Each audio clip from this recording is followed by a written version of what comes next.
But today, telematics is probably the best way to describe our profession and our community and the applications we build. And it's just not vehicles on a map anymore. It's about taking real-time location, status of the asset, do messaging between the assets and dispatch, as well as provide reporting, dashboards, and analytics and replay. All these complex systems are now what we provide for supporting workflow for professionals in the field. So when you have one of these systems or acquire one of these systems, you have decisions to be made. You have to decide what hardware is best suited for the people in the field and the assets, what wireless communications, map backgrounds, the software suite that's going to be most important to you, and how to deploy the system. When we talk about hardware options, you want to match the hardware to the asset and your workflow. If you can use a smartphone out in the field to track the worker and provide status of the worker, that may be a good choice. If you want a mobile router with GPS and hotspots in the vehicle, there's hardware that supports that. GPS and wireless in a modem under the dash that's not easy to see, that gives you the location status of the vehicle. ODB plugs or J bus plugs into the vehicle to collect vehicle diagnostics. Using radios out in a lot of the public safety people use Motorola radios, or they use a fixed mount in dash. And in case of IDOT, you're going to hear today, they use fixed mounts radios for their telematics system. Battery asset trackers can be put on assets that may not be powered all the time, like generators, compressors, signage, mobile signage, to determine status and location of them. We track tablets, smartphones, integrate cameras, and one of the big ones for us is being able to interface with plow spreader controllers to get material usage and the time and location of applying de-icing materials. So when you're going to make a decision on a system, you need to look at all these options, pick the best suite of equipment that works for you, and also try to limit the different sets of equipment because it's easier to maintain.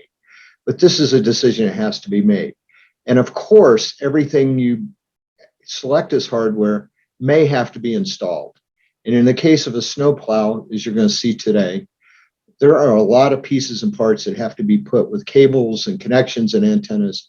So you really want to be careful on what you select and how it's best done to make sure it can be supported. Next, once you have it in the equipment or you have the asset being tracked, you need to bring that back into an environment to make decisions. And you're going to have to pick a wireless coverage that works for you. And there's broadband cellular, which is predominantly used, now migrating to G4 and in some 4G and 5G environments. Providers such as Verizon, AT&T, T-Mobile, and there's other local providers in states that provide this. And then mobile radio systems from Motorola on the P25, critical infrastructure communications, or the Motorola Turbo platform that's used for more industrial type and consumer and industrial type applications. We're seeing SATCOM being used. We're using SATCOM in some areas in combination with dual mode comm with cellular. When we lose cellular, we switch over to SATCOM in remote locations. Primarily, we've used Iridium, but now there are more commercial services coming on board, which I'm sure you've heard about Starlink that SpaceX has put up in support of the Ukrainian effort. And it's hopeful that the cost on the SATCOM will come down and make it more efficient, especially for areas that are broad, remote areas in states with DOTs where they work. Wi-Fi is used, but not necessarily very effective in real time because as you lose and jump between Wi-Fi coverage, your devices need to store and forward. So it's available to be used, but it's not really recommended in our case.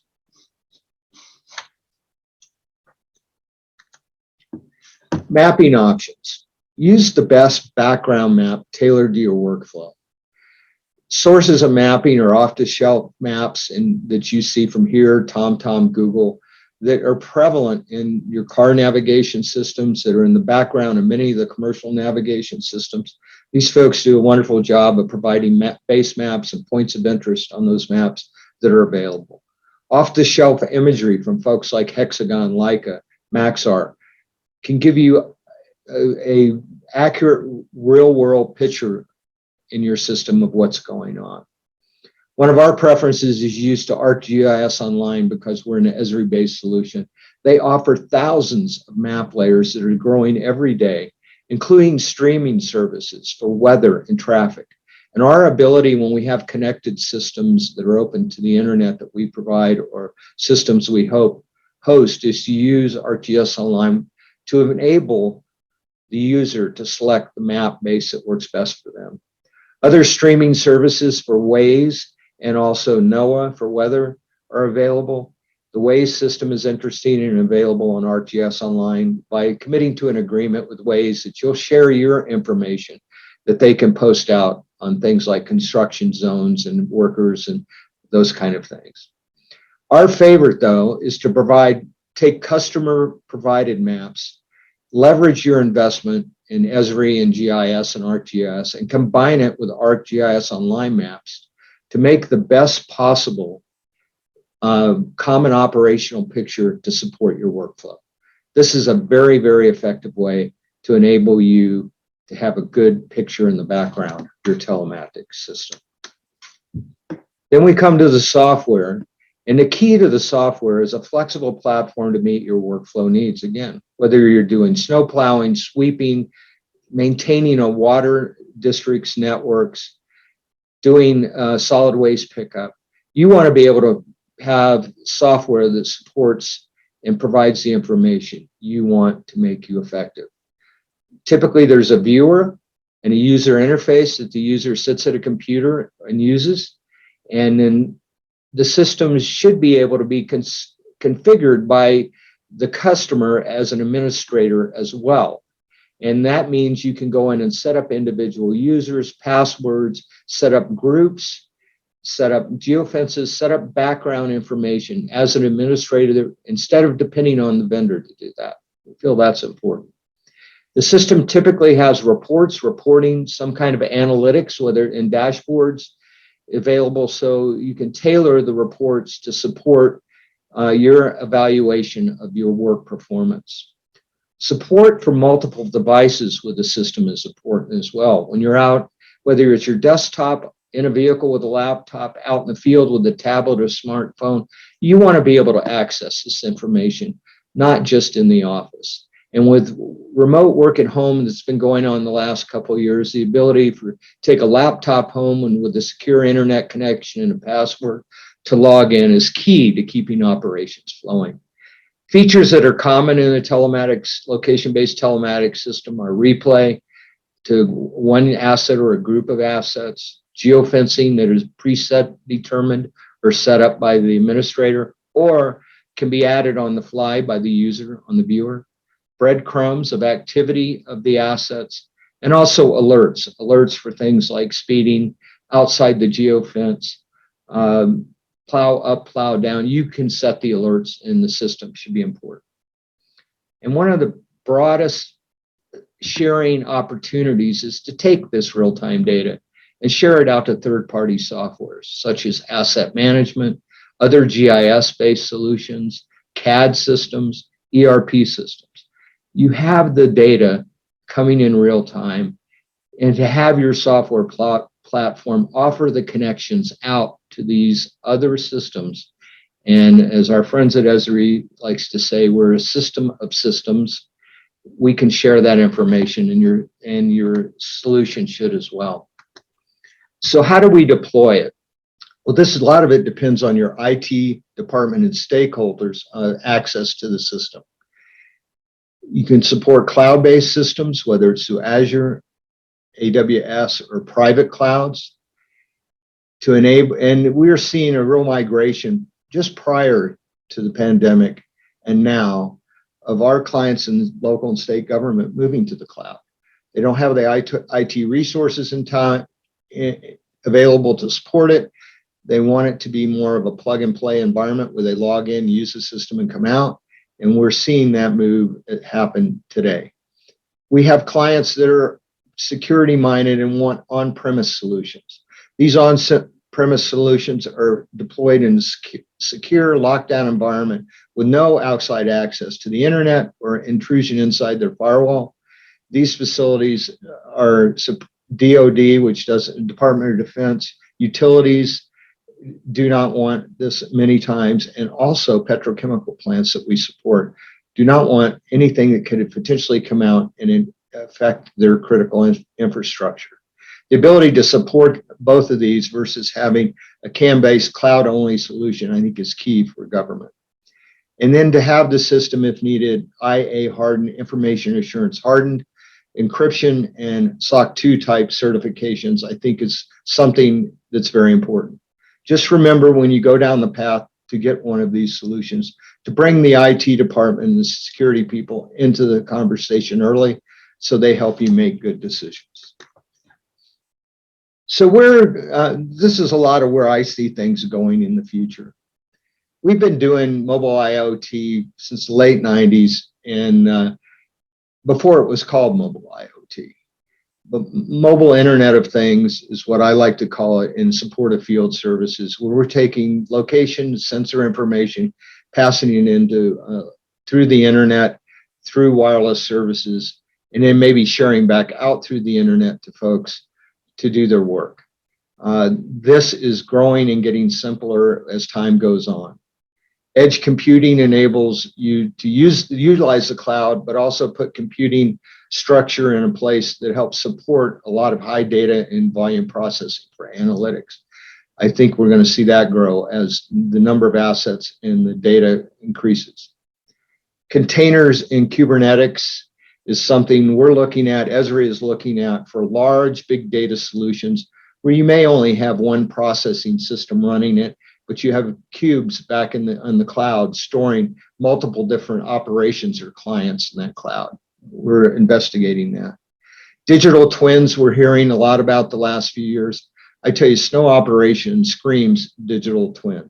You have a GIS, a mapping environment of normal road conditions with maybe different times of day for rush hour or quiet times. And then you have a digital twin of what would be happening in a class 1, 2, or 3 storm, and what would be the effects. Big opportunity to do modeling about how to react to storm events. Automated machine learning. This is an area I know that really excites people when it comes to automated spreading of snow materials.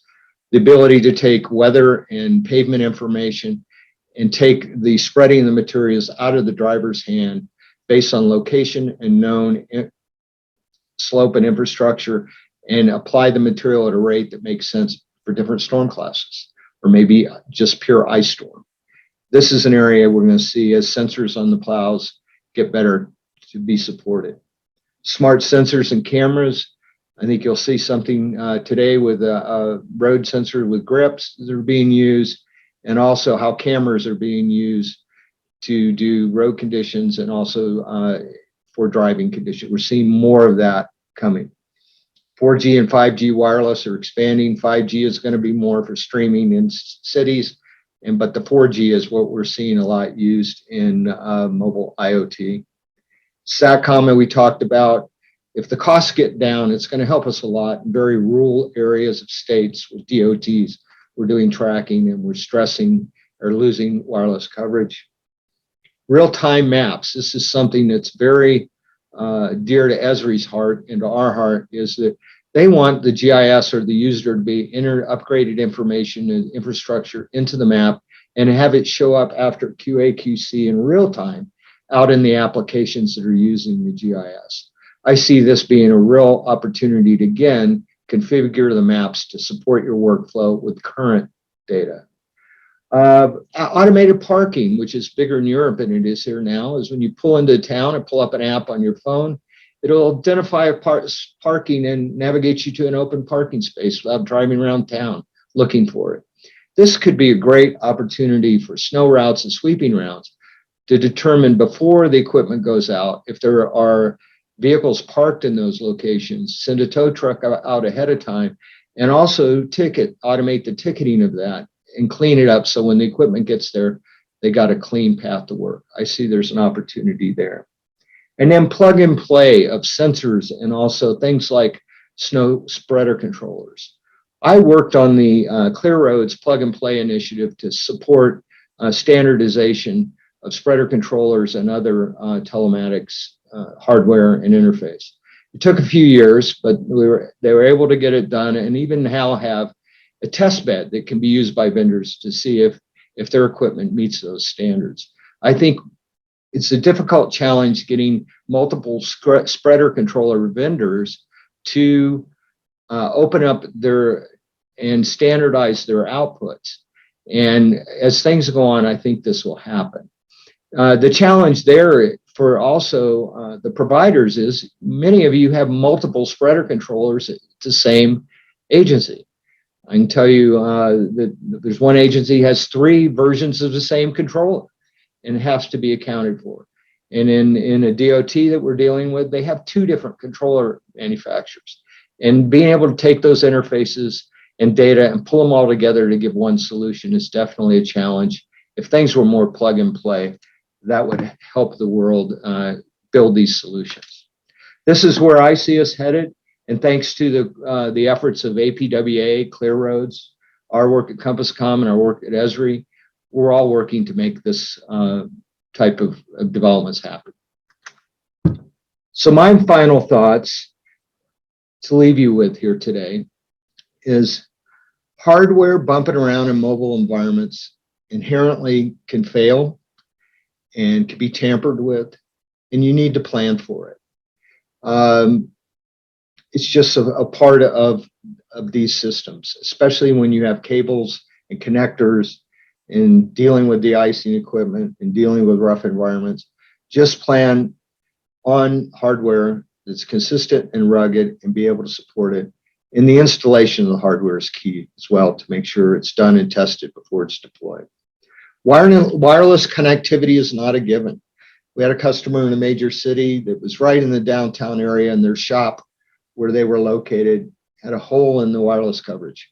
And when they go to fire up the vehicles to leave, they had no coverage.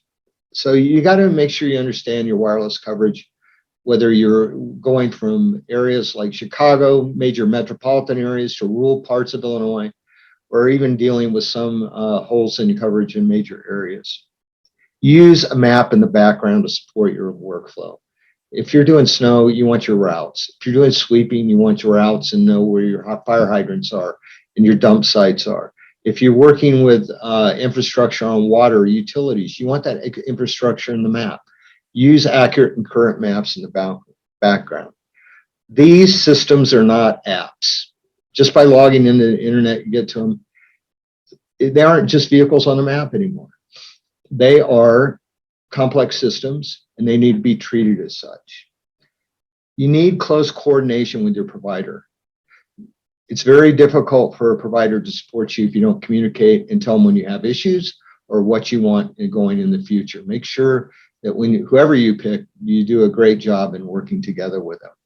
And that comes down to having a dedicated resource, internal, in-house, to manage the system. You're going to see some presentations today where the people doing them are the people that are the advocate for their system and the success of their system. Very important part. You just can't install these things and let them run on their own. They require support. And you can start small and grow. You can take a department, install it, get it going, kick the tires, figure out how to grow it in the future, instead of having coming in and do thousands of vehicles all at once or assets. So you can make those decisions as you go along and expand it. It will make sense. And if we all do this right, you're going to see a return on your investment in safety, not only for your drivers, lone workers, but for citizens, and efficiency in operation of your operations for saving money and time, as well as accountability. You know, when we started this business, it was big brother, sergeant in the trunk. Well, all the workers aren't doing things wrong. Many of them are doing the right things and accused of doing the wrong things. And if you're going in front of city council or your government agency and talking about getting funds for next year, you want to be able to show them data that really makes sense. and it can support your case. And accountability is a big part of these systems. And today, sustainability is a big part of every system we put in. Operating a green fleet, protecting the environment by not spreading where we shouldn't. These are all things that these systems should accomplish and be able to give you a great return on investment.